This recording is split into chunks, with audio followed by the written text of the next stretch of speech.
Now I want to switch to another aspect of illusion. The quickness of the hand deceives the eye. And that is, of course, the great illusion of what we call matter. Density, impenetrability, opacity. I find it hard to talk about the illusion of matter because I'm a materialist. That is to say, I like material. And though I may seem to you to be quite self-contradictory. For example, a wine should have body. Pure alcohol doesn't. And it's terribly important in human character for there to be a blend of materialism and mysticism, between sensuality and spirituality. You see, people who are purely sensuous and materialistic get very boring. You can fill your lives with all good things, with Alfa Romeos and hi-fis and wonderful cameras and girls with beautiful bodies and Chris Crafts and dry martinis and Chanel No. 5, you know.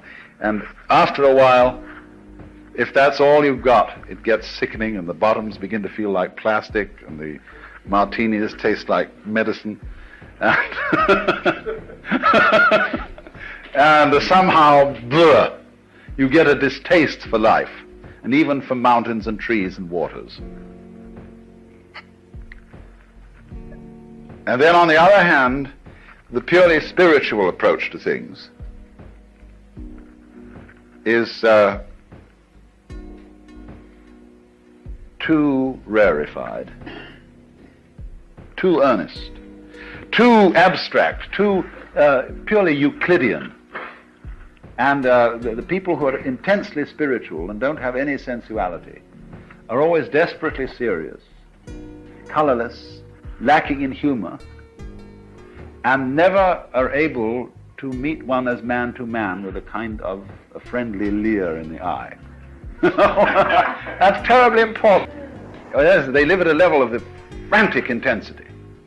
I see these two extremes need each other. Say, spirituality needs a beer and a loud burp, and sensuality needs a rough blanket and a hard bed and a cold night with the stars, you know, to wonder about. The sensualist as such, the materialist as such, has no wonder, and the mystic, the pure mystic, has no body. He's pure alcohol. Spirit.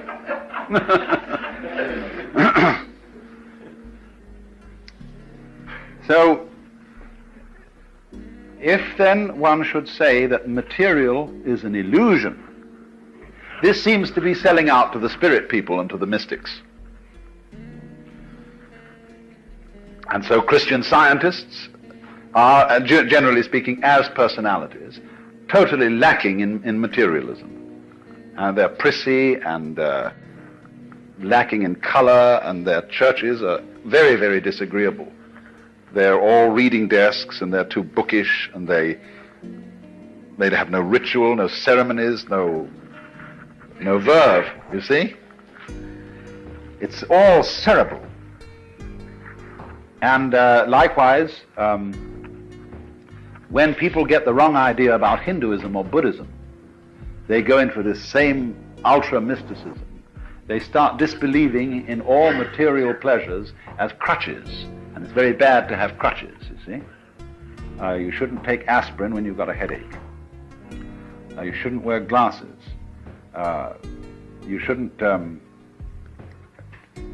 show dependence on anything. You mustn't like your food too much, because that's becoming gluttonous. So you eat very plain food, which is not spiced, and you eat it out of a sense of duty. That is to keep the body functioning. You drink only water because other drinks might cause certain dependencies and give you too much pleasure. And because the idea is, you see, you've got to control your mind and keep it absolutely calm and still so that you are not dependent on matter. And that's altogether the wrong approach because, it is a game you can play. It is one of these possible things. I mean, you can play the Jehovah's Witness game. You can play the three-seed in the Spirit Baptist game. All these are various things which you could play, just as you can take up a hobby for bridge or fishing or something like that. But what happens is, you see, that the notion that the material world is an illusion is turned into a judgment of value. If it's an illusion, therefore it's bad. I ought not to be under this illusion.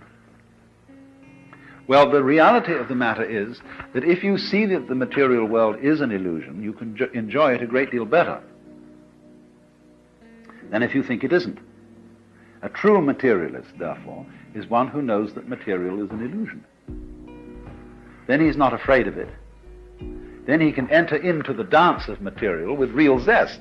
Because you see, if you're a false and a fake materialist, what's happened? You borrowed money to buy yourself a Cadillac, an impressive house, ranch style with a picture window and a patio and a swimming pool, and you've bought a lot of stock, and you somehow wangled the money and borrowed it, and you keep lying awake nights wondering if you're going to make the payments. Well, there's no point in that at all. How can you possibly enjoy all this jazz, if that's the kind of jazz you want to enjoy, if you've got to worry about whether you pay for it or not? And you get hopelessly involved, you get commitments here, commitments there, and finally you have a nervous breakdown and shoot yourself. The only way to enjoy material is to disbelieve in it, just as one can disbelieve in money. Then you can have zest for it, you see? Otherwise, it's much better to be poor. I mean, if you have no taste for this kind of life and no real interest in it, but feel that somehow you ought to have it for status reasons, it's much better to stay poor. Not have any of that stuff at all.